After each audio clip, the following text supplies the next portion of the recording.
Hello, everybody, and welcome back to the I Am 1-2 podcast with your host, Christopher Cohn. With us, as always, in the studio is the man that makes all of this magic happen, our man on the scene, Dan the Man. Thanks for being here, Dan, to make us be able to have this podcast to help all these great people out there wondering about recovery. Say hello to the people, Dan. It's an honor to be on this side of the table doing what I do over here. How's it going, everybody? Welcome to the show. Hell yes, sir. So today we're going to talk about relapse, the most common symptom of our disease, plus any other change you're trying to make in your life. You're not going to make it easily or cleanly. You are going to have times when you fall back. But before we get to that, just a quick update for anybody that's new joining us. This is a recovery podcast where we talk about all things about how to improve your life and how to opt out of the system. I had a patient in my group recently. I'm a licensed clinical alcohol and drug counselor for 23 years now. And I had a patient ask me, he says, I'm in this world and it just feels like, why try? Why fight so hard and to change and stuff? I said, because you got to save yourself. And I'm big on that. In a world gone crazy, sometimes all you can do is save yourself. And here's a funny thing about that. When you decide to opt out of the matrix and work on yourself and get improvement in your life, other people notice. And one of those two lemmings, the rest of them will swim with the rest of fish on the way to hell. But one or two of them are going to come over and go, hey, what's going on over here? I want what you have. And because you save yourself, you actually get to save another life. It's the best, most noble pathway on this earth. And I want that for everyone out there. And so choose for yourself that you want improvement. You want something better for yourself. And one of the ways to get there is the 12 steps. That is the easiest, fastest way to change. 4 to 6 months time investment. And we're going to have a book ready for you by the end of the year at least. Hopefully before that, to help everybody learn how to do the 12 steps. So having said all that, let's get right to the topic on relapse. As I was making my note cards, because of my feeble man and these gray hairs, I got to make a little note cards so I make sure I don't go off the rails too badly.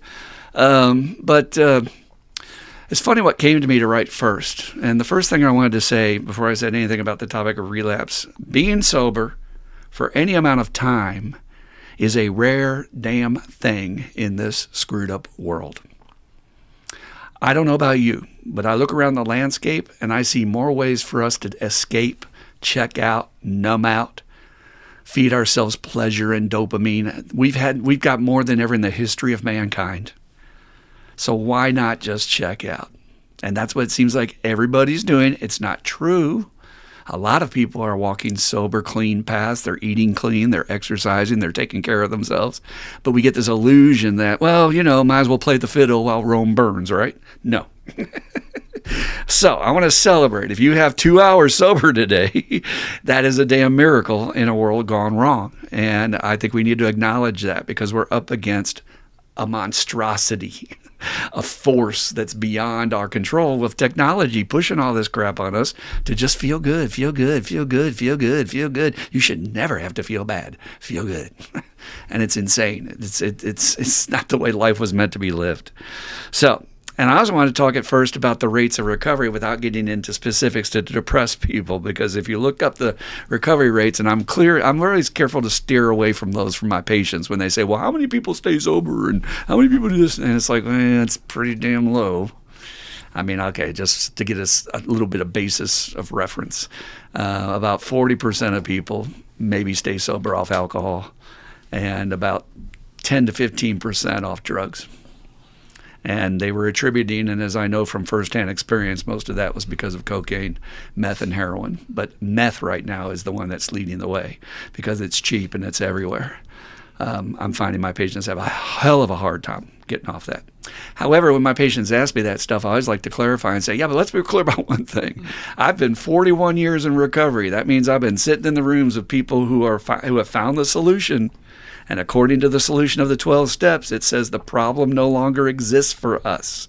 Page 86 of the AA Big Book. It's gone. It's just not part of our lives anymore. And, I listen to celebrities or other people talk about missing it and talk about they still think about it. And I'm like, well, I don't think you've done the whole solution. But the statistics from the solution is I'd say 90 to 95% of the people. I used to say 100%, but there are these weird instances where just shit happens and you just like, well, the monster got somebody because addiction is a hell of a force. Can't be stopped, right? Powerless. And any of my friends wanted to talk about, well, you should have known better. I said, what the fuck? Have you not taken step one? We're powerless over this shit. Haven't you figured that out yet? So I'd say 95% of the people I know and watch who have done this work and continue to work the tools stay sober the rest of their lives, and they're happy. And they report the best life they've ever had. I asked one of my patients who just celebrated 3 years, came to aftercare today. I said, you tell me, are you happy? She goes, oh my God, I'm happier than I've ever been in my whole life. And this was a lady who we hope to have on the podcast. She can't be down in town. She lives up in Michigan. Hello, Celia. Hope you're listening. Till the fall. But we'll have her on here to tell her story. But up till that point, she just wanted to die. That's how she entered my group. I just want to die. Now she's happier than she's ever been in her life. That's what we want for everybody out there. But please don't forget what we're up against, this beast of addiction. All right. And because of that, I've watched how people react when someone relapses, and people act surprised. You know what I mean? Especially if it's somebody that's been around a while and you kind of count on them as a rock in the program and they've had some time, and they're kind of like, really? Like, how is it possible? And I'm like, what don't you understand about this illness? Relapse is the number one symptom of alcoholism and addiction. I need to repeat that in case you're not listening. Relapse is the number one symptom. Like, why are you surprised? That's like somebody's cancer coming back.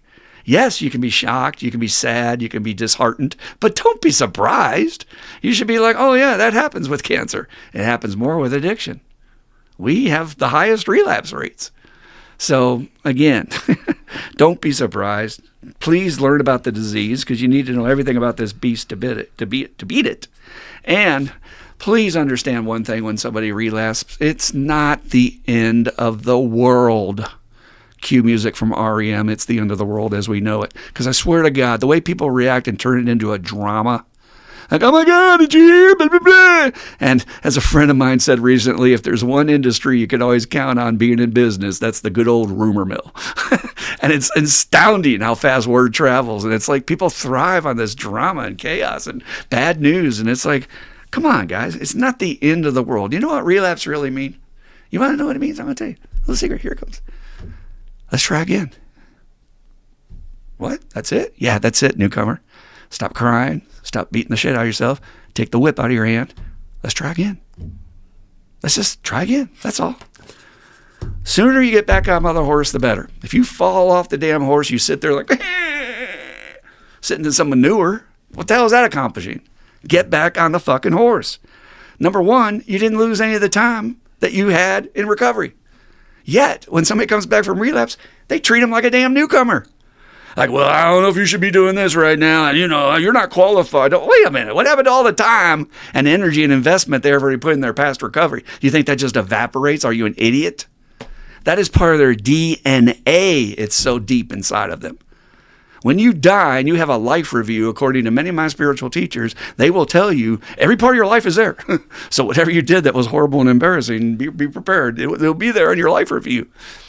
And I only hope that when we make amends, it's a little bit lighter dose of it. I hope it's not the full force. I think amends do make a difference with the energy and the karma. But when you see that part of your life, you're going to see those years that you were sober. They don't disappear because you had a relapse. Are you out of your mind? So why are we treating somebody like an idiot when they come back like, I think I should do this, and I think I should do that. You know what it's like? It's like people giving advice on medical stuff. And I'm sure you've all had that where you've got a condition and and I know that people are doing it out of good intentions. They want to be helpful. They don't like to see you in pain. But check your words before you say something, man. If somebody's been sober a long time and you're going to treat them like they're an idiot because they had a slip, then you might be risking somebody treating you like that when you slip. You know, remember, what goes around comes around, right? So let's go over first the different levels of relapse, and then we're going to get into what you should do. Any of you listening out there that are new, that, you know, if you're coming off a relapse, I will give you the way out, the fastest, most effective way to get back on track, as far as my experience goes, and my experience goes pretty far. So there's different levels of relapse that I've been taught from my sponsor, Dr. Burns Brady, greatest man I ever knew in this recovery deal down here in Louisville, Kentucky. And he first explained to me that there's this thing called a lapse, because this can happen that you accidentally pick up somebody else's drink at a party, or have one of your goofy ass friends who doesn't understand what you're trying to accomplish spike your drink. I had that happen to one of my patients that came back recently. And how supportive is that? Not, right? But a lapse is a mistake that you were not going out intending to use something to get high or alter your mood. You just showed up, things happened, and it was like, oh shit, what's going on? What happened? And if you stop at that moment, that's just a lapse. It's a mistake. It's not nothing, really. Talk to your sponsor. Be honest about it. Don't let it dig on you a little bit. But, you'll be all right. It's just a mistake, learning experience. Don't trust those people anymore. Then we have what's called a relapse. And that is where you have to inspect your emotions or your motivations with your sponsor about why did you go to the liquor store and why were you going to that guy's house and why did you go to that party? What were you looking to seek? What were you seeking to get out of that? And that's your motivations is like, well, I knew they'd have some stuff and I was kind of hoping that maybe I might smoke some of it. Well, that's a relapse, no doubt about it. A relapse needs to be addressed as a reset. Particularly around your sobriety date. It needs to be addressed in terms of what I'm going to tell you to do to get back on track. But it's, again, not the end of the world. It's just a freaking relapse. Thank God. What I always tell my patients, let's celebrate that you're not talking to me through a jail phone or you're not, in a hospital. Because sometimes with relapse, really horrible things can happen on the first night. I've had people have life-altering, horrible consequences from one night going back out. So let's celebrate. You're in one piece. You didn't cause any major damage and run into another family with your car or something. You didn't lose your job. So there's a lot to celebrate here. But let's get back on track. It's just a relapse. And then we have what's called as a full-blown relapse, which we all know as street language, going on a run. When you're gone out there for a week, 2 weeks, 3 weeks, 4 weeks, 5 weeks, 6 weeks, 2 months, 5 years, that's full-blown relapse. That's like, okay, he's definitely pursuing this. He's keeping secrets. He's living the double life again. And if he's not careful, we may lose him for good. Once somebody goes into full-blown relapse, you need to keep your eye on them because they'll disappear on you.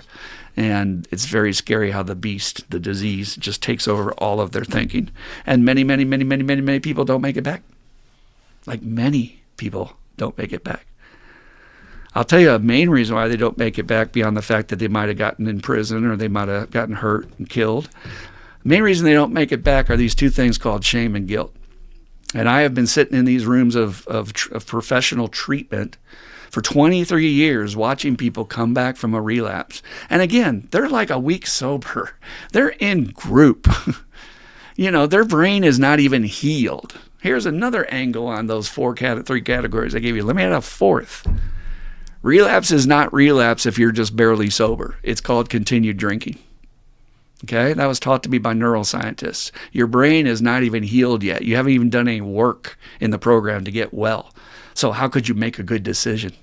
Frankly, I think it's a miracle that most of the people stay sober in my group for the time that they're in treatment. I mean, it's astounding. I'll sit there every day and go, holy shit, this shit's working. We're all supporting each other. It's working.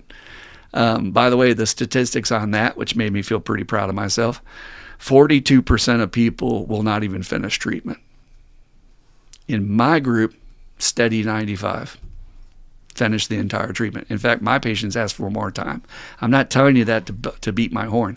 I'm telling you that because the approach I'm going to give you on how you should treat somebody coming back from relapse is the approach I use with my patients that I've found it over 23 years of professional experience to be the most effective way to work with addicts and alcoholics. So again, when they come back and that shame and guilt is overwhelming them, I'm like, what did you do? You drank. Has anyone not told you alcoholics drink? Like a good old timer told a guy on a tape one time, he put his hand on his hand and said, yeah, that's what we do. Why are you beating yourself up for being a leopard if you're a leopard? Or if you're a zebra? You're an alcoholic, you're an addict. We use drugs. And your brain has not even been fixed yet. So let's get the guilt and shame out of the way because the longer you've been sober and you go back out, I'm going to tell you it's harder to get back. There are statistics for people who have double-digit sobriety and maybe they relapse and they don't make it back. They just decide to kill themselves. Killing themselves is actually a better option in their sick, twisted thinking than coming back and bearing the suffering of humiliation. And especially if we, the people in the rooms, are going to make it harder for them to come back, shame on us. That man's life is on our fucking conscience. So, Plus, let's add another one on here. The hole gets deeper the longer you dig it. So if you got a guy that's multiple relapses, and I know a person close to us in our group right now that I got my eye on, and I'm like, I don't know if he's making it out. I don't know if he's making it out alive. And I feel like a few of us need to sit down and talk to him about that. It may not do any good. Part of my brain is saying it's not going to do anything, but, who knows? Maybe we should. I'm going to talk to my friends about that. But you dig the hole, and then you come back, and you dig the hole, and every time it's like, I'm back. And that's all they're saying. I'm back. It's like, yeah, but this is a pattern, bro. And the longer you dig the hole, the deeper it is and the harder it is to get out of. That is another thing I've observed. So please don't put yourself through that. You may not make it back alive. All right, so let's talk about some basics about what do you do if you have relapsed. Again, if you're in early recovery, definitely don't be too hard on yourself because that's what happens in early recovery. In the first 90 days of recovery, the most relapse takes place. Once a person gets to 5 years of recovery, that's considered long-term recovery. Rates of relapse drop down to almost nothing. And then, of course, from there, it's almost non-existent, except it does happen because life happens, right? So here's the first thing you want to do. When you're coming off a relapse, before you contact anybody, first realize that the disease is out of the cage and it's active in your life and it's on your back and it's going to talk to you. And if it's going to talk to you, what does this disease do? It lies. Every damn word out of its mouth is a manipulation to get you to go feed it. It's a vampire. It's feeding off of you feeding. It can't go get the drugs and alcohol itself, so it's like, oh, get my stuff, and you're like Igor going, okay, master, and you go get the freaking dope, right? So the disease is going to lie to you, and the first thought it's going to tell you is, well, you already screwed up your sobriety date, so you might as well go all the way. I defy anybody out there who's going through relapse right now or has been through a relapse to not have had that thought. That thought goes through like, I only drank or I only used weed, but my favorite is Coke or meth, so I already screwed up my sobriety day. If I'm going to go back, I might as well go all the way. Don't. Your disease is going to get a stronger toehold on you, and you may never get it off your back. But it's going to lie and tell you, well, you're a fuck up anyway, so what does it matter? Pot, meth, what does it matter? What matters is you may not make it back. So please, first realize this thing's lying to you. Second thing it's going to tell you, it says, well, you know how you disappointed everybody in the group and you know how everybody's going to feel if you go back, and they're probably going to shame you and guilt you and humiliate you. So who needs that shit? Just don't go back.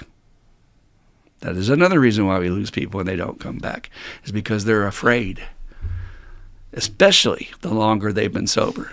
Newcomers cannot comprehend what that feels like to lose that amount of time from a relapse, so to speak. You only lost your date. But then you have to go back and face everybody. It's supposed to be humility, but it feels like humiliation.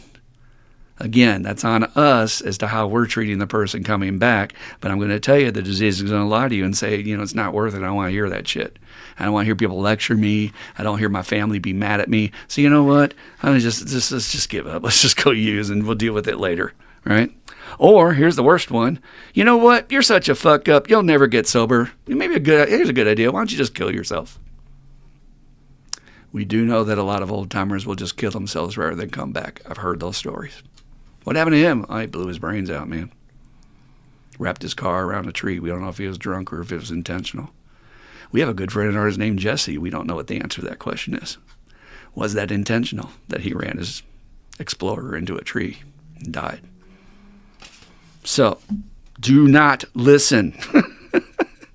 I'm going to tell you a little secret about addicts and alcoholics, and you probably already know this if you're one of us. No one can beat us up better than we can beat up ourselves. So whatever you're telling us, if you're a judge going, or you're a parent going with the finger, or your dog's going because you didn't feed it last night, nobody in the world can kick the shit out of us like we kick the shit out of ourselves. And that has to be mitigated and respected. Because if you don't, you're going to listen to those lies and maybe die. So let's go easy. Let's try to take the baseball bat out and not waste energy, as I said, on the tears and the shame and the guilt. Obviously, there's going to be natural occurring feelings, but do I have to amplify them? Like literally the first day back, my patients are all like, ah, and they're doing all that shit. And I'm like, I get it. Like, I'm sympathetic and I'm compassionate, but you're wasting time in group. You know what you need to be asking yourself? And they're always like, what? What did you learn from this? Like, let me ask you a question, dude. No, seriously, John. What did you learn about John's disease? Not Christopher's disease, not Travis's disease. What did you learn about John's disease that it could fool you and get out of the cage and fuck you in the ass one more time? What did you learn about that? All this other shit's wasted time. You need to figure that question out, bro. Then it can't touch you again. But if you're going to sit there and whine and moan, you're going to feel bad. The disease wants you to feel bad, and then you go feed it. See how that works? So get up, get busy, let's go. What did I learn about my disease, not anybody else's? Next, then we're going to contact our supports. So as you will notice, I told you to do a lot of the things first. Don't take a whole day or two to do it because you might relapse before you contact somebody. But I think you should get your own house a little bit in order before you just throw yourself out there, because the next thing sort of supports that. I want you to contact the one support who is the most loving, safe, and supportive to you in the past. Most loving, supportive, and safe. Did you notice what I said there? I did not tell you to go to a meeting and confess to a group of strangers that you relapsed. I have seen stupid old-timers sitting right next to me saying, oh, well, that's what you get. You get what you deserve. Or did you learn your lesson yet? That's the kind of shit that's coming out of people's mouths, and we do not need that right now. What you need is a safe environment, because you're already beating the shit out of yourself worse than anybody else could, so why do we need other people to do it? To find that one key person who is loving, safe, and supportive, and do not blast it out to the world right away. Because we want to... What did I write down here? Sometimes I can't read my own damn writing. Because I want you to get securely back in the saddle before we put you out there, because you are going to get all kinds of strange reactions from people, and I've got a list of people I've identified the way they react to relapse, and I'm going to call them out on this podcast, so stay tuned for that. But we want to get you a little secure and stabilized before you're ready to hear all that crap. So we need somebody to love on you and support you and maybe clean up your vomit and change your clothes and give you something to eat and make sure we get you dressed up and cleaned up a little bit before we just throw you out there. I mean, old time sobriety, they would beat you up like that and say, well, you just go the way you're looking and go to the meeting and humiliate yourself. I don't care that you're a lawyer and that you got reputation. Just go, it's good for your humility. No, you're just feeding the relapse beast. You idiots are feeding the relapse beast. We need to build our man up and kill the beast, not kill our man. All right? So people are going to react bizarrely, as I said, to all the different types of relapse. And so these are the people we want to avoid. And I'm going to give you the types. There's more types than this, but these are the types I've seen recently. So here they come. First, we got the do-gooder. This is the person who's going to preach at you from day one and start throwing program talk at you rather than just listening and being compassionate. They'll be like, well, page 87, 86 says blah, blah, blah, blah, blah, blah, and you need to read Bill's story when he says blah, blah, blah, blah, blah. All of which is wasted breath. My man is hurting. He probably has a hangover. He's detoxing. He's freaking confused as to what happened because he lost his recovery, and now he's back and he's trying to figure out what happened, and he's bamboozled. And you're throwing crap at him that is bouncing off his brain like I can't even absorb one word you're saying. But the do-gooder, I'm going to show you where you went wrong, is going to kill you. So watch out for these guys. The minute they pull out a book, you run back to your supports. You say, thank you very much, I'm out. Because they're going to hurt you. They're going to maybe cause you to relapse again. Then we have the narcissist, for lack of a better word I have to call it. These are the people who make it all about them. We have a lot of these people in AA. It's because people in alcoholics and addicts have big egos. So let's be clear about this. So when I have a big ego, everything is about me because, I'm always worried about how does this affect me? How does it affect me? And that's what they do. They turn your experience into how does it affect them. I've seen people in recovery do that with death in their family. They'll call their sponsor like, oh my God, this is so horrible thing. It's like your sponsor has to remind you, well, you didn't die. Let's be clear about this. This other person, they're going through, or this other person has cancer. It's wrecking my whole world. I can't get out of bed. Wait a minute. Feel sad for them, support them, help them. But this isn't you. You don't have cancer. Why are you reacting that way? Because they're turning it into something about them, not about the other person. So these people will say things like, I should have known better. Maybe if I had said something or if I had done something, then this person wouldn't have relapsed. And I'm sitting there shaking my head like going, you don't know a goddamn thing about this disease. You don't. You need to go back to step one school, bro. You're telling me you had the power to stop a powerless force? I mean, aren't we taught that we're powerless over our own disease and thereby 20 million times more powerless over someone else's disease? Have you ever tried to sponsor somebody and make them get sober? You'll get taught real freaking fast how powerless you are over someone else's disease. As a counselor, you'll get your hat handed to you every day about how powerless you are. So you're telling me that if you had just said this one thing, or if I just made that call, or if I just put my arm around, then they wouldn't have maybe done it. Now, look, I'm going to give these people the benefit of the doubt, and I'm sure their intentions are good, but I'm warning you, the person who has relapsed, these people are going to get under your skin.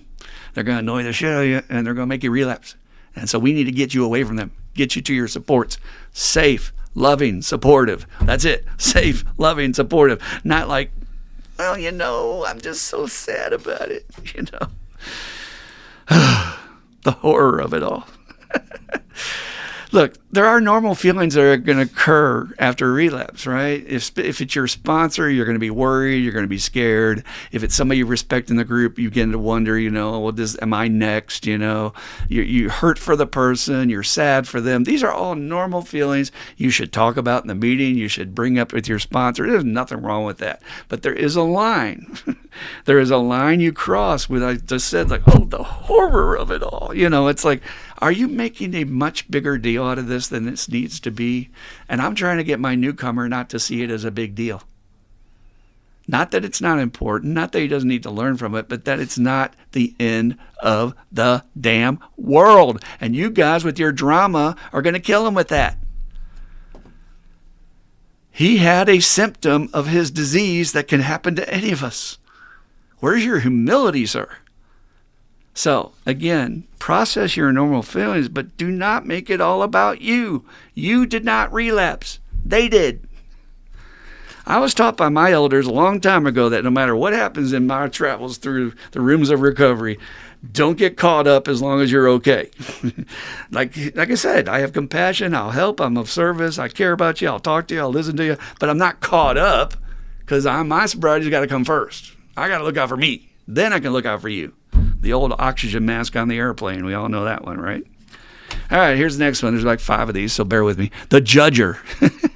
Well, I'm not sure they showed enough regret or contrition in how they shared about their relapse at the meeting, so I don't know if they're really on the right track, and I think they need to show more like they're sorry or just make amends to the group or go around on an apology tour to everybody in the group, And they're not saying that, but they are saying that. And it's like, what?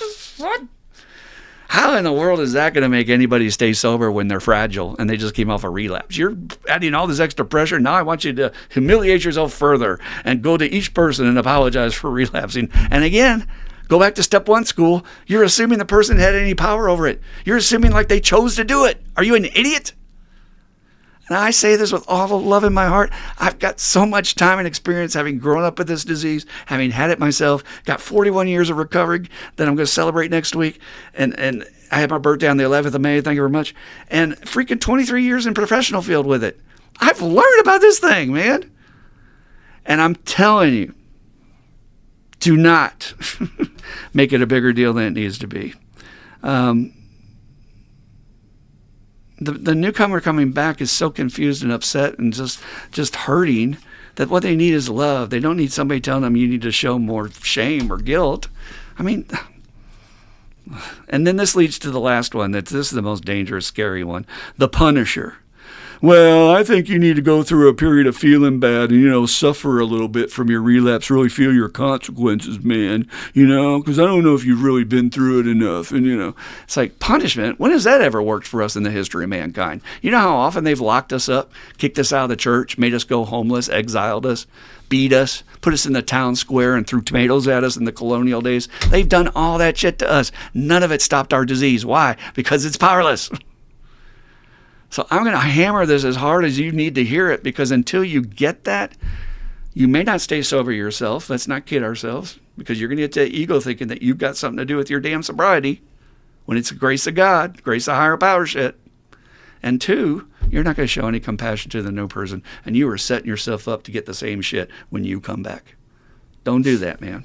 Do not do that. So, if we could get people sober by punishing them, they get sober just because work sent them to treatment. You know what I mean? Doesn't work. None of my people coming from a favorite company here in town stay sober, barely. Oh, and there is one last one. Then we'll move on to the next topic. The manipulator. The manipulator, okay? This is the person who undermines what they're being told by their support group, undermines what their sponsor's telling them to do. They're doing all this behind the sponsor's back. They're not man enough to step up and confront it personally. They'll go on the sideways door. Now, they're convinced, and they will say, but I have your best interests at heart. I'm the one that's really got your back, man. But all they're doing is showing their true colors, that what they really do is have their own agenda. And they need to do an inventory on it with their sponsor to see, why did you go over there? Why did you say those things? Why did you talk bad about somebody that's not talking bad about you? Why didn't you say those things to their face? What is going on in your program that you felt like you needed to judge and micromanage another sponsor's advice, suggestions? Sort of Monday quarterback the game. Oh, I know the real answer here. Now, my intentions are good because I care about you. But bear with me as I trash your sponsor. That's called the manipulator, man, and they've got their own agenda. They are not there for you. Do not kid yourself. That person needs to do a hardcore inventory with their sponsor who pulls no punches and says, why'd you go over there? Let's get to your real motives of what you were intended to do there. And then sometimes their intentions are so clear, they scream at you. You can see them as clear as freaking daylight. So, what I want to do with my guy, after I get him stabilized and I get him sort of a little connected and more secure in the saddle, and I get him, stabilized a little bit, then and only then, we don't do this on the first night, we're going to have a rational discussion about our next move. And we're going to do this about what we need to change, what we need to make adjustments, to tweak in our defense line. And we're going to do this with no emotion. That's the mistake a lot of people make, is they get so emotional about this crap, like all these other people I just described, throwing that crap on you. That's extra weight you don't need right now. If the water's coming in the fucking hole and your house is flooding, you need to patch the hole, bro. And that takes no emotion. That takes what's your tactics, what's your plan to get this thing stopped. We need to stop this first, okay? So we need to go through the options. What do we need to do? Do you need a detox? Are you okay, stable medically? Do you need to go to treatment? Maybe do a little outpatient. Maybe go to a halfway house if you got kicked out of the house. What do we need to do here? Maybe we need to go to some new meetings so you can check out some other people's feedback and check out some new videos and hear some different speakers and things like that. And most of all, maybe we need to go through the steps again, but how about this? Why don't you go through the steps with somebody else that maybe you admire their program a lot? Now, I'll still sponsor you, and we're still connected, but for the purposes of doing the steps, let this other person tell you what to do and show you the way. And it could turn out to be one of the greatest moves you ever made in your damn sobriety life. Like, you're going to learn so much from somebody different that you wouldn't have learned had you not had a relapse. And I'm convinced from my experience that relapse can result in a leg up in your growth, and that God is preparing you for greater things if you survive it. But not if you listen to some of these other fools. They're going to drive you right back away from the program. Doesn't anybody out there remember how easily we get resentments? And you're literally going to give this guy resentments on top of his relapse? Thank you. Not helpful right now. So again, have a plan, work it out unemotionally. But my main job for the person coming back, for all you holding the seats, and I used to be told all the time, keep the lights on, put the seats up, open the doors, unlock the doors, make sure you're keeping this thing going for the next person, because there is no guarantee that the 12-step program will be around for our grandchildren. It is my responsibility to do my part to make sure that we keep this thing going on. So here's what I think you should do for the person coming back that is the most helpful, and don't follow what some of these other people have done. Number one, most important thing you should do, welcome back, man. I love you. I'm so glad you're okay. How you doing? Are you all right? Oh, my God. I love you, dude. I freaking love you. Hug them. Hug them. Welcome them. None of this wagging finger. They can get that at home. They can get that from their boss. We need to welcome them. I'm so glad you're here. Hug them. Tell them how much they mean to you. Do you know how effective that is for somebody coming back from a relapse? I told a little story in my home group just a couple of weeks ago about a friend of ours who, we need to get him on the podcast maybe. I think we've been trying to. Who he relapsed in my group, and he had himself convinced Christopher's going to kick my ass. Christopher's just going to kick my ass. And so he was so convinced of that when he came back, and I showed him nothing but love, and I was so happy to see him, and I'm glad he's all right. And, we can deal with this. It's not a big deal. He was like, huh. I could see him in group. He was just like, huh. It stunned him, and I could see at that moment his whole world changed on his recovery path, that he saw what was available in the 12-step program. The language of love, the language of the heart, which is what Bill Wilson, the co-founder, said this whole deal was about. That's it. One guy looking out for the next guy. So welcome back, dude. I hug you. I love you. Well, I'm so glad to see you, man. Damn. And then tell them you're sorry for everything they had to go through.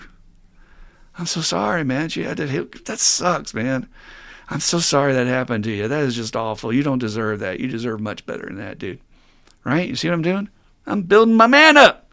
I'm building him up in the saddle. I'm not fucking taking him down, putting extra weights on him in the saddle, making it harder for him to get through the door. What's wrong with you people? I got a little bit of an axe to grind because I have always been on the side of the newcomer.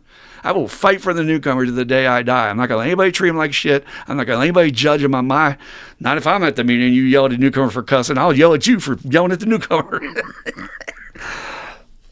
Because our job is to make sure we welcome as many people in as can get through the damn door. Because they're trying, for God's sakes. Then let's give this man a seat by the fire up front. Hey, come on, let's have a seat. Here, let me put a little blanket around you, man. Would you like something to drink? Let me get some coffee.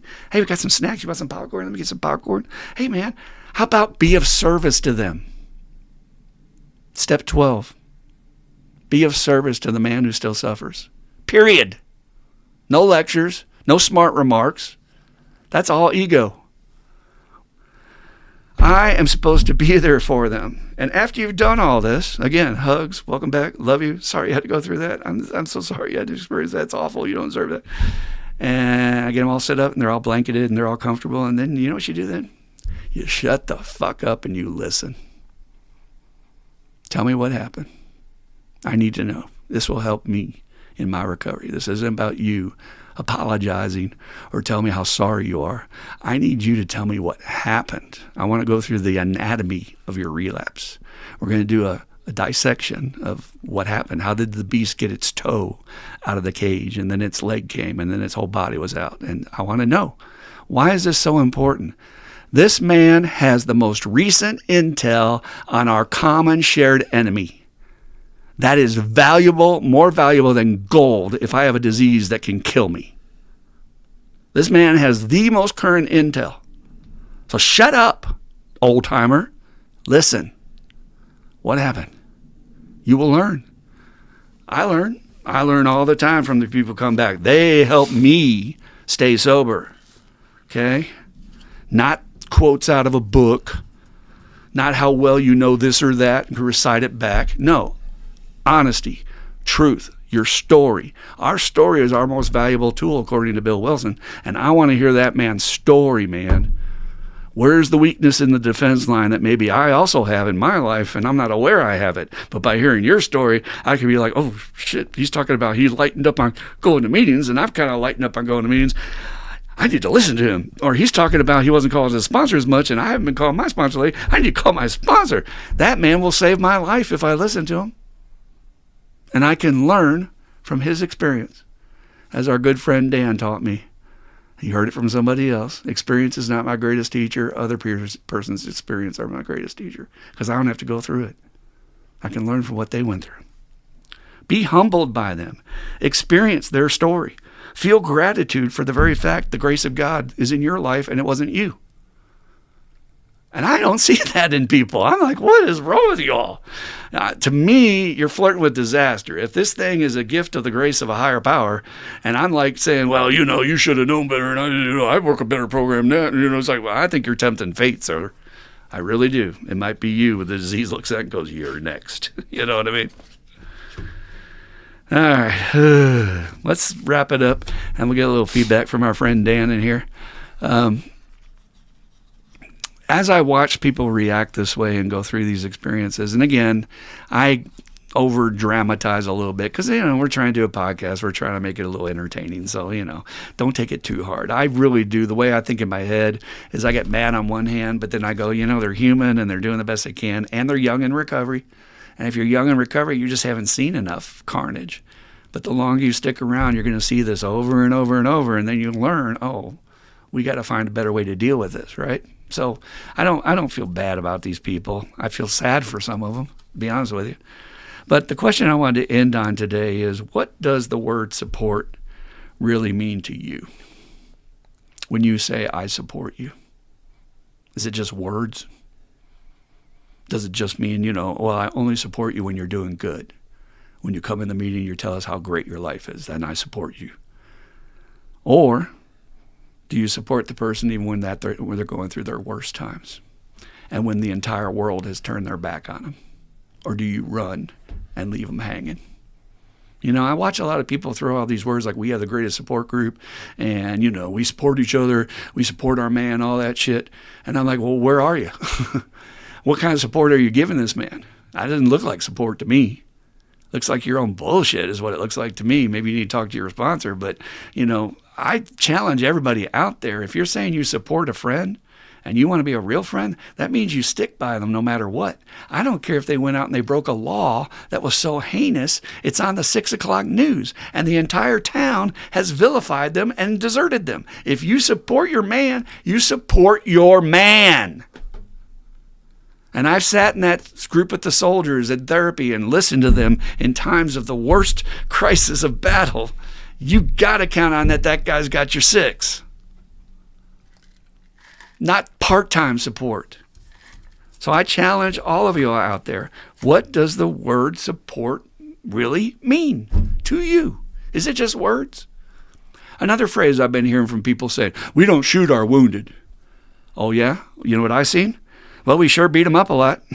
We scorn them. We gossip about them, talk about them behind their back, drag their damn name and their sponsor's name through the mud. But, we don't shoot our wounded. But we do a hell of a lot more to maim them, beat them up black and blue. Jeez Louise. And ultimately, when we're talking about support, you have to ask yourself, is that love? Love and tolerance is our code. That has always been my ultimate marker for what I'm doing. Love and tolerance, man.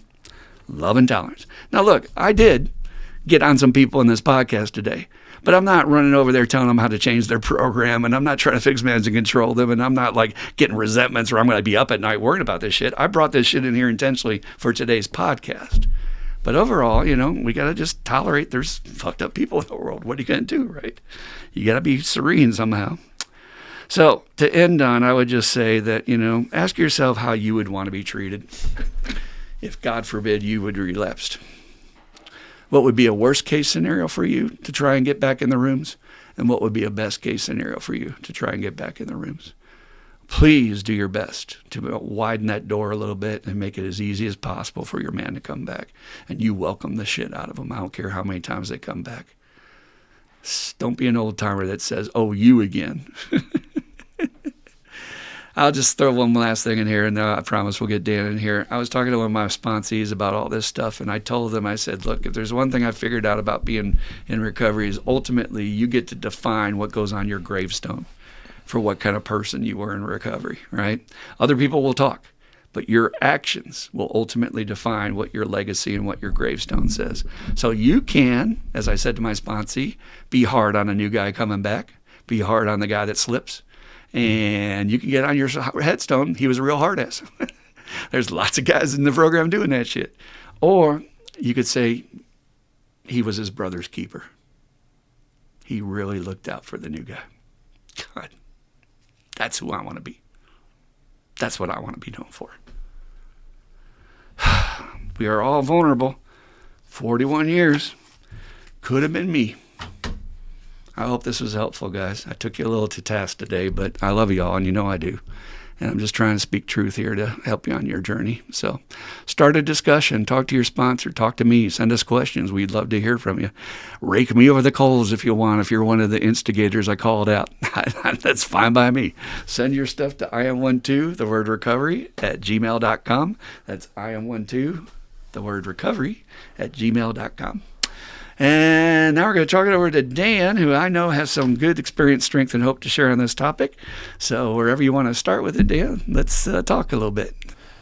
Well, great job, Christopher. That is, it warms my heart to hear that too. I'll be honest and say, that I have struggled with my feelings about when people do relapse. It's been something that's been a problem. My heart wants to empathize with them, but I don't know. There's a thing, and something has changed lately that has changed my entire perception about that. Might as well get the cat out of the bag, because I sit here on May 22 as we do this recording, 25 days sober after what I will call a significant relapse. I didn't disappear. I stayed around. I kept on coming to meetings. I kept on talking to my sponsor. I kept on talking to my dudes, but I was drinking whiskey for a significant amount of time, and what Christopher said is exactly what Christopher did. When I finally ended up having enough, I actually drove to his house and contacted him, and he did exactly what he said. He put me on his couch, smiled at me, welcomed me back, gave me a hug, and gave me a blanket, and suggested I take a nap, which I needed desperately. Was shot when I got to his house. And that thing about like going back and trying to figure out what exactly happened, I'm still not sure.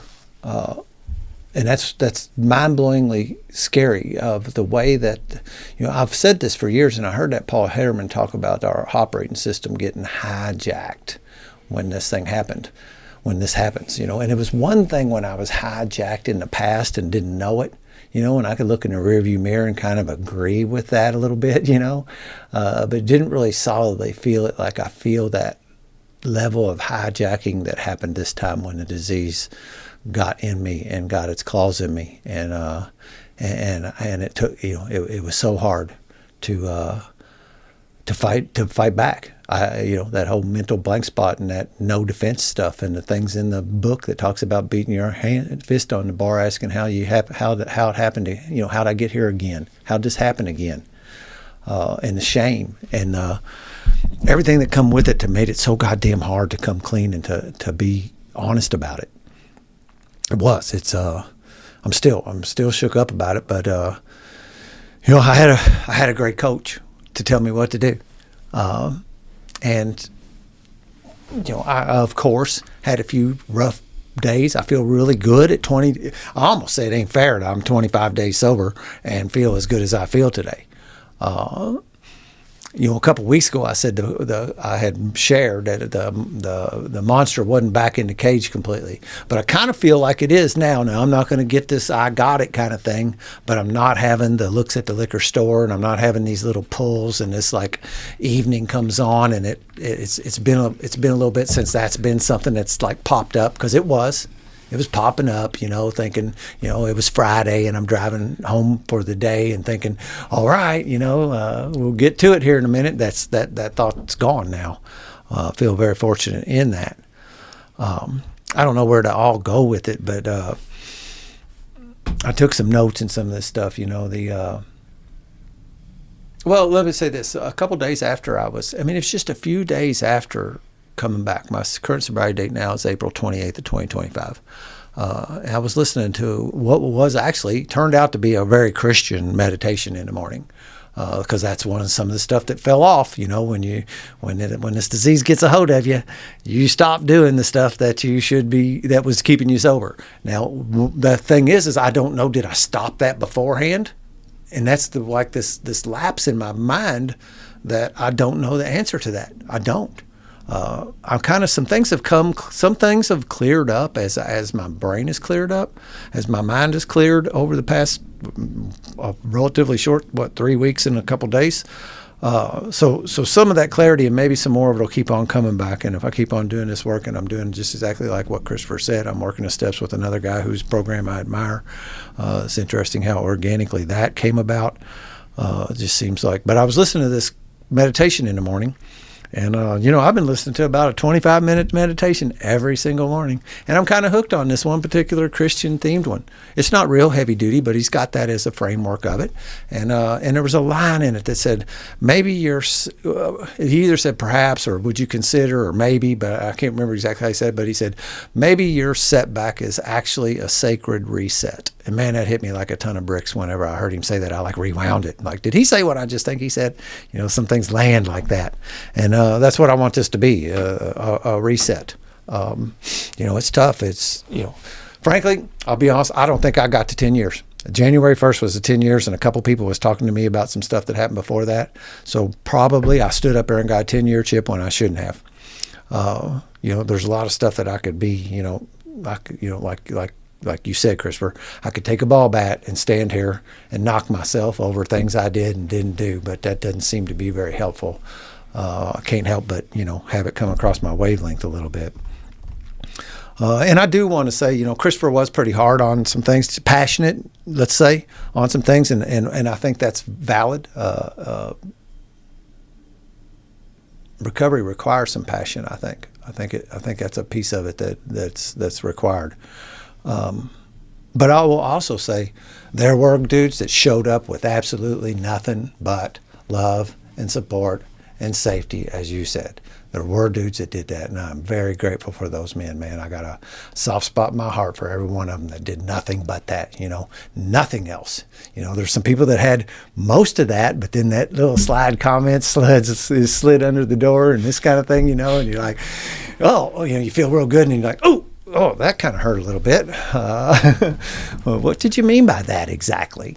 Been listening to a guy that's been that coaches that kind of stuff when people say something to you, to just actually be up front and say, what did you mean by that? Mm-hmm. Did you intend to hurt me with that statement?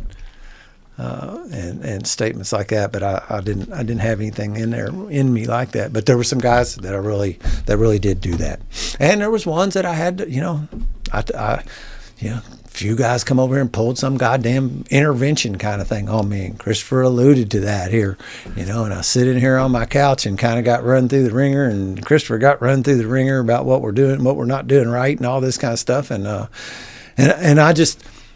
actually, about the only time that I got animated with that is when defending Christopher. I just sit there and took most of it and laughed at some level and smiled. There was a couple things I rebutted, but for the most part, I just sit there and didn't say a damn thing but smiled. I couldn't believe it was happening, actually, and I had it there was something in my gut that wanted to like lash out in a bad way, and that's kind of was I was doing a big pause when agitated, so I didn't end up stepping on my tongue or, doing something that, that I would regret. Yeah, but to me, Dan, that to me, as an objective person, just taking all personalities and emotions out of it, you worked a better program in that moment than they did. And you're the new guy. I mean, you're the guy that just relapsed, but you're choosing to take the higher ground and not fight fire with fire. That's extraordinary. That's not easy to do. And I know people are fucked up, and I know they have their motivations, and I know they have their intentions, but I would still question, those people to ask themselves, what was the goal? What were you trying to achieve, and why? I don't get the personal stake in it. You're just trying to help a guy, but why has it got to be personal? And again, over the years, I've learned through my sponsor, Dr. Burns Brady, is that, don't worry about what people say, worry about what you do and worry about your results. And there came a moment when Dan, about a week ago, because Dan's been doing lots of things he's not talking about. Dan is eating more clean and better diet he's ever had in his life over a long time. He's gone back to yoga. He's doing all these other activities and going to meetings and doing some service work, giving newcomers rides to the meetings. Every meeting he's been to, he's bringing a newcomer. So he's doing all this shit. And he says to me a week ago, he goes, I know I shouldn't feel this way, but I'm like happy. I'm like, I feel good. And I said, yeah, it's working, isn't it? He goes, yeah, I think it's working. I go, well, what do you know? Your sponsor's doing a pretty good job over here, isn't he? And I agree. It's the results. Who cares what people say? Yep. What are the results in your life? What are the results in your friendships? You're happy, joyous, and free. Whether or not you can take the high road and work the tools when somebody wants to sling mud at you, don't get down in the mud with them. It's not worth it. Yeah. And again, there's just, Cannot base your life on what other people think. Don't ever fall into that trap. And whenever anybody's got something that's bad to say about you, if you ever hear anybody around you saying something bad about somebody else, ask them if the person that they're saying something bad about is saying bad things about them and why they're doing that. It's a good question. Are you just gossiping? Are you doing that to make yourself feel better about something miserable? Why are you saying that? Yeah, Are you mad because you have a smaller dick? What the fuck is going on with you? Why would you even say that? I don't hear that person saying shit about you. Why are you throwing mud? Yeah. But it's just, everybody has their own agendas and weird phobias and shit they're working out in this life. And that's where that tolerance comes in, love and tolerance, Because at the end of the day, I just look at them as fellow sufferers. They're still my brothers. They're still people I care about in terms of I hope they stay sober and shit. But, yeah, I don't want those people on my support team. Somebody called it the other day in a podcast the support staff. Like when you call Microsoft, you got to talk to the support staff. I loved it. I was like, yes, my support staff. That's what you want. No doubt. A couple of other things on that. I was explaining because some of my guys were new and they weren't taking it good. And I could understand that at some level, like you said, they're not experienced with, this is the first time they've ever had this happen. There's no playbook for this kind of thing when your sponsor relapses. Frankly, I think they're depended on me for a lot over the past year and stuff, and it scared the shit out of them, thinking that maybe I wasn't going to make it back and they had lost their sponsor, and what were they going to do now? So I tried to relieve them of that, no, I'm back. I'm not going anywhere. And that's what we did with that tactic, because somebody might need to hear that. We offered everybody the options. Let me know what you want to do. 3 options here. Yes, you want me to continue to sponsor you. No, you don't want me to continue to sponsor you. Or you don't know, and you need to think about it for a while. And either option is fine. So we weren't trying to force any agenda on anybody, like rather than some people try to force you and say you shouldn't sponsor anybody. Well, that's not good for your new guy either. No. Why are we punishing the new guy because you had a slip? If you're back and you're solid and you're making an honest effort and clearly you're back in the saddle, you're doing everything right, there's no reason why you can't still support your new man. So you're making the new guy suffer for no reason. Oh, get a new sponsor. And I told him, you're an anomaly. This 41 years sober, that shit don't happen a lot, man. I mean, there's a few people walking around that's got that kind of time. And the fact is, the honest, and it's, it's a funny thing that we kind of dance around, but I believe this. The fact is, you're probably not going to make it that long. There's a chance. The chances, I just looked on the internet. Christopher gave the stats on the relapse thing, and the internet says 40 to 60% of people are going to relapse. That have entered into treatment or have began a life of recovery. And a couple guys said, well, damn, that ain't very what they said, encouraging. Yeah. And I said, yeah, I get it, dude. Make it encouraging. Make it to be that you are the guy that does. But I'll tell you what, brother, if you do have to come back, you're going to want open arms when you come back, dude. And that really landed with every one of them really quick, that that they thought, oh yeah, yeah, I don't want to get beat up when I return. Not by my family. Not by my family, yeah. My support staff, for God's sakes.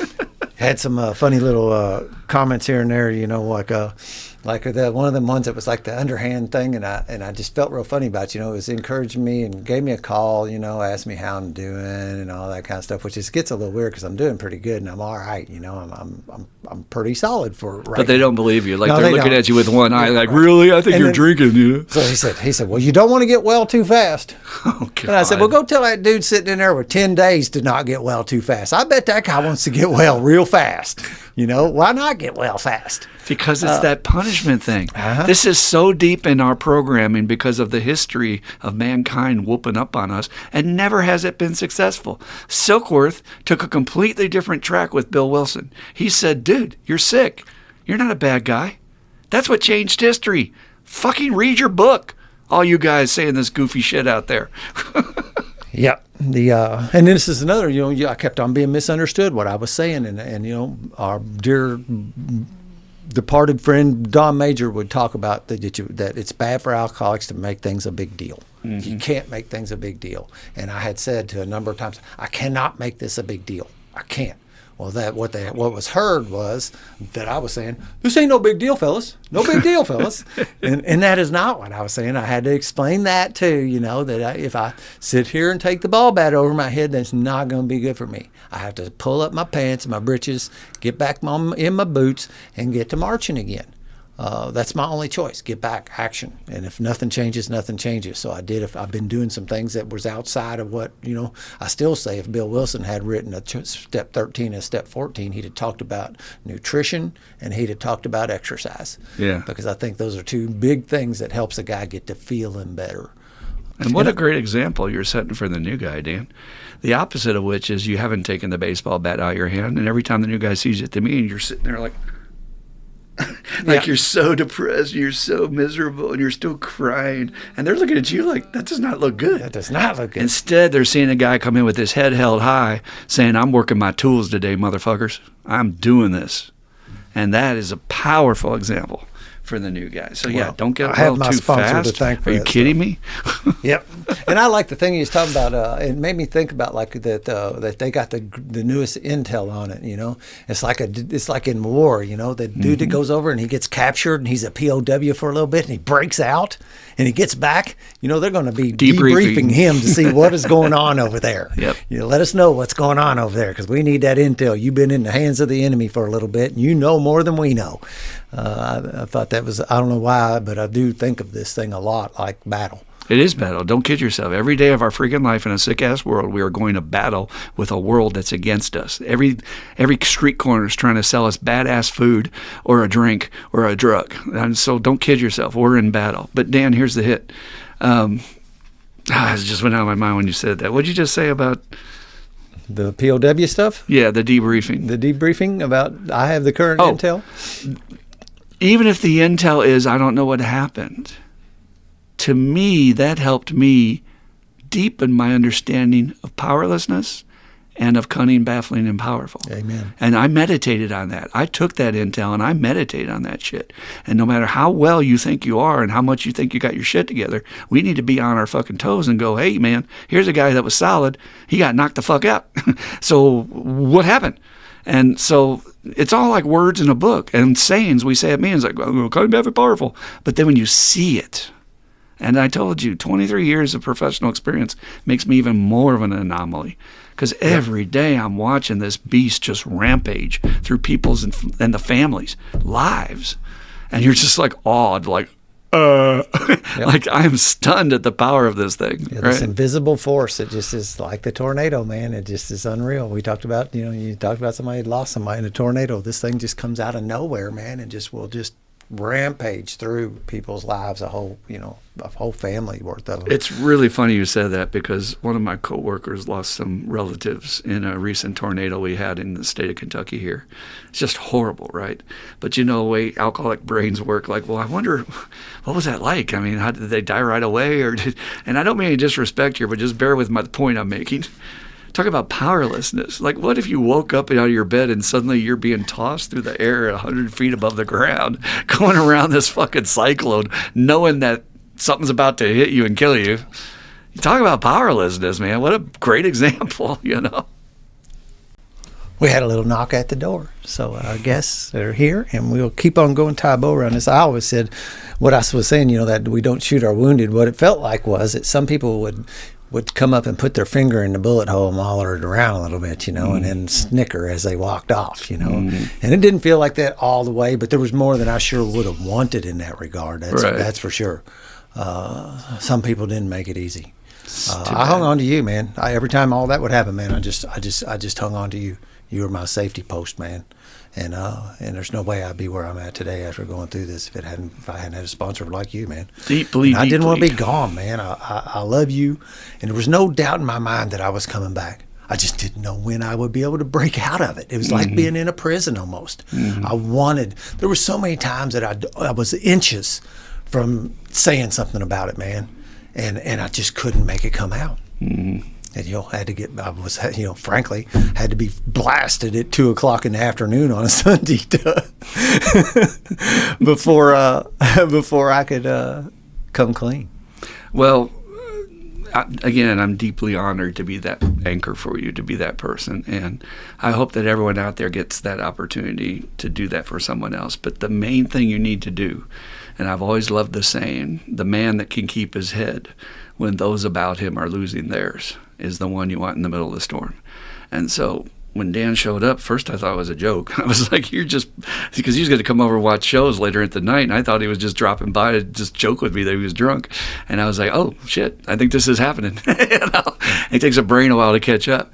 And then it's like, all right, what do? You go calm into the center of the storm, and you hold the center, because all the energy around you is chaotic, and you were bumbling around, knocking things over, falling down and stuff. And it's like, let's get this man safe on the couch so he doesn't hurt himself, and then worry about getting a puke bucket in case he needs to throw up, and just the basics. Let's get some water, start getting him hydrated. Coffee won't do a damn thing.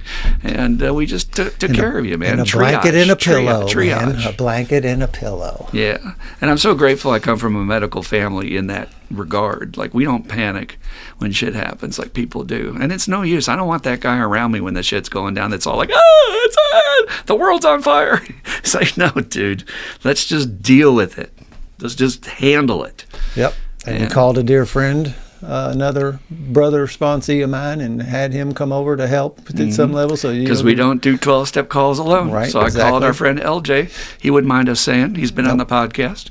Came over and helped out. He was great, man. And he's one of those men I'm talking about that did absolutely nothing but love and support me. Absolutely nothing else. There was never a sense of judgment or any kind of goofy comments or nothing.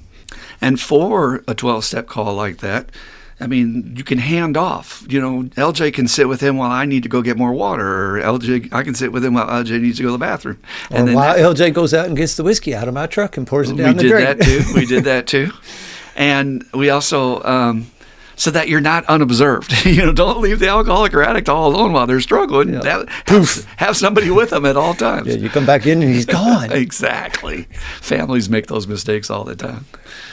So it was an honor, man, and I'm so sorry again that it, I think in the long run it's going to prove its worth. I do. Too. I really do. I have that feeling too. And all the people that think it's the end of the world and horrible, I will. From my old timer experience, that is one gift that you will get with time is the long view.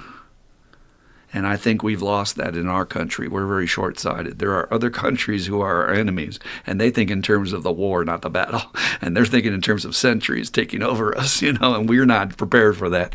And it's the same deal with recovery. You have to take the long view and see the God in it and think on the deeper plan. Okay, I see what the appearances are.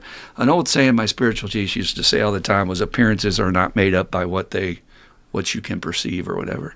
And what that meant, and I think it's in the Bible in some form, and what it means is like what you're seeing may not be the full truth. So wait, observe, take the long view, see the bigger picture. And it's horrible. Yeah, it's horrible. I hate to see you suffer. I hate to see you go through that, but it's not the end of the world by any means. Now, the end of the world is if you went out and got hurt and we never saw you again. I was fortunate. I really didn't take any big hits, man. I would be devastated, bro. Matter of fact, and this is a couple other things, it really has. It's totally challenged and revised a lot of what I think about this disease, first off, and the power of it. I've got a lot more respect for it than I ever have had, even though I wasn't lacking in respect for it in the first place. But I got a really good dose of what this powerlessness really means. Mm-hmm. I mean, firsthand fucking experience. Mm-hmm. And the compassion I have for the people who are still struggling has deepened to some level that I'm a little shocked about it almost, at how it's changed my mind on some things. And it wasn't anything I did. I didn't change my mind. I didn't do it. Something has changed about my feelings in that way. And and then this other thing, man, I had this goofy idea that when I screwed up, that God was going to punish me. And he didn't. Matter of fact, he kept on blessing me as I was going through all that. I got that kick-ass job. A week after coming out of relapse, I got a new vehicle. I mean, things really didn't get bad. And it really taught me, this love from that power and the support that comes with it.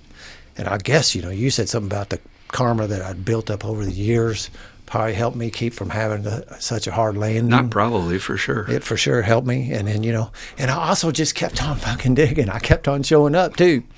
So that probably kept me from having to too hard a landing. If I'd have like bolted and just disappeared, who knows what had happened, but I kept on trying to show up.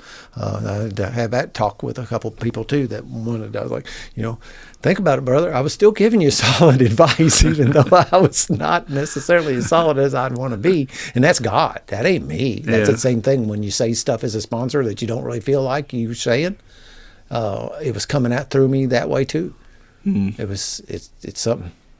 And, we always talk about this higher power and God's love being, truly unconditional. And I got that proven to me. Well, that is the lifelong lesson, in my opinion. And we'll begin wrapping it up here because we don't have any questions this week. And we'll tell you how you can send us some questions so we can answer some questions for you on the next podcast. But I really thought deeply about where my roots for my reaction came from. And I had to give a tip of the hat and thankfulness to my home group up in Minneapolis, the Polaris group, because those men and women showed me how they treated me. And then that taught me how we should treat others. And it was always with kindness and tolerance, even when I was a fool, even when I would put on half-hour step presentations or 45-minute step presentations. I never had anybody come yell at me or, hell, the other day, I just want to end on something light here. Hopefully you'll find this funny too. I do. I find it absolutely hilarious with a capital H. I was told that someone went into another meeting and complained about some of this stuff that we were talking about and how we're handling things. And the old timer didn't like them talking about whatever they were talking about. And apparently he's the elder in the group. This dude gets up and walks out and leaves the meeting. I'm like, what a pussy. What the fuck are you doing, dude? You're telling me a newcomer is going to threaten your recovery enough that he's just talking for 5 minutes or whatever and you got to get up and leave? You can't even sit there and tolerate that? You need to look at your tools. But just because they got time does not mean they're working these tools, man. If you are really working these tools, let's just in on this. It's all about love and tolerance and how much compassion you can have for people you don't even like.